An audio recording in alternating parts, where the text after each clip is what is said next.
Hi everyone, welcome again to another episode of 5 Things We've Learned. Last one was last month, so this is a new one, a month after.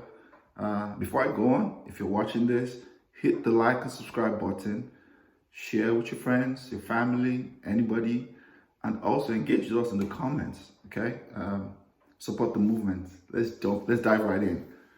UEFA Champions League is here again. Now we have the pathway to the finals, which is the favorite part of the season, which I personally like. Let me reel off the draws. Man City get Dortmund, Porto get Chelsea, Bayern get PSG, Madrid get Liverpool. Quick thoughts. We're going to have a full pod on Champions League, breakdown, the tactical analysis next week, predictions, all of that. But just my quick thoughts of this. I think for the ties, I think Chelsea and Man City are favorites from their ties to go through. Not favorites of the whole tournament, from their ties to go through. I think the other two ties are toss-up. Bayern PSG is a toss-up. Madrid Liverpool is a toss-up.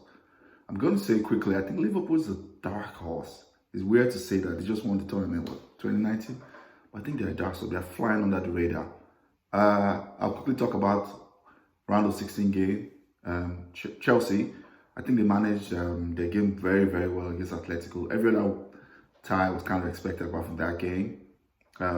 Both legs, one leg was counter press in Madrid. Second leg was more of counter attack. I think Tuchel did a very good job, navigating that tie. Atletico Madrid were disappointed, but I think Chelsea did well too. I think people are taking too much credit away from the job Chelsea did, especially in the second leg. Porto, let's go to Porto. Porto shocked everybody, knocking out Juve. That was the shock of the round for sure. Pepe, rolled back the hands of the clock. His performance was very, very good. The leadership at the back. Sergio Oliveira too was good in the midfield. He did very well in both legs, especially the first leg in the midfield. So we'll see. We'll dive deep on next week. Number 2, top 4 race of the EPL. Let's just dive right in. City is pretty much running away with the league. I think they need 5 more wins out of the rest of the 8 games to clinch the title, if I remember correctly. Yeah, they need 4 more wins actually from the remaining 8 games to clinch the title. So yeah, that's pretty much done in my opinion. They're 14 points ahead. Let's go to the remaining matches. I have second as predicted. Like I said, they have the goals. Now they're not scoring as much goals, but they're getting more defensively solid. Pogba coming back. Manchester should be fine. They should finish second. Maybe if they slip, maybe third, but I think they should comfortably finish second. Leicester is the one I thought might fall out, but they remain steady despite the injuries. They remain steady. They fell out of Europa. I thought that was something that was going to derail them, but now they're out. They can focus on 1 game per week. I think they should finish third, or maybe fourth.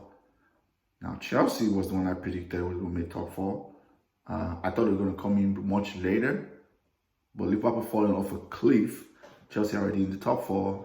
Tuchel has done well, hasn't lost a game. I think he has 3 draws, maybe 3 or 4 draws. Still look really, really good defensively, the shape, structure. So right now, the teams I call the contenders outside of the top 4 who are vying for that 4th place. West Ham is on 48 points. They have a game in hand. Liverpool's on 46.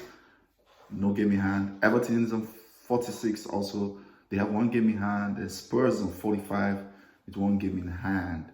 So those are the contenders. My prediction is the top 4 remains the way it is. I think Liverpool will make a late push. It will just not be enough, in my opinion. I think Chelsea should be able to maintain that 5-point gap, even though they'll probably hit 1 or 2 patches. Number 3, the relegation battle.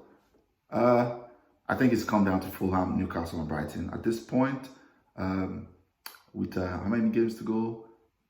So Fulham on 26 points, Newcastle 28 points with a game in hand, Brighton 29 points with a game in hand. It's come down to what? With 8 games to go, it's come down to Fulham, Newcastle, Brighton. I think West Brom, Sheffield are pretty much relegated. Preferably fire their manager. We'll dive into that later. Because why they're firing. My prediction is I think Fulham might stay up. They have goals in them, they're showing the fight. Newcastle are in kind of in turmoil. What happened with their manager and what's his name? I've forgotten their left back, converted left back now. They had a fallout. The video was all over social media. So that doesn't bode well for a relegation battle. So I think Fulham still because of their togetherness. Number 4, let's go to the EuroLeague Roundup quickly.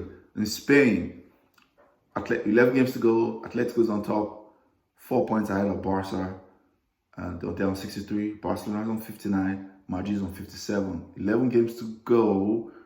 My prediction is Barcelona to rally for the next few games and win. Just because Messi's playing on a different level. Maybe because of my bias. Messi fanboy. I think Atletico have difficult games coming up. I think they have to play Sevilla and they have to play Barcelona in the running.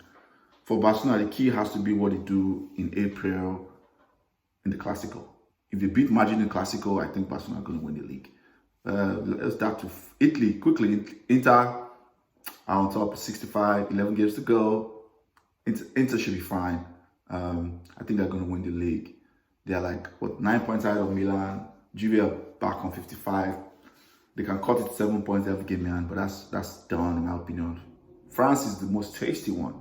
It's neck and neck. Lille's on 63, PSG's on 60, Lyon's on 60, and Monaco's on 56. So 3 teams with 3 points separated. It's going down to the wire. PSG might not win the league. It's looking like it, but we'll see. Neymar's going to be key. Germany, Bayern are on top. 13 games to go. Long way to go in Germany.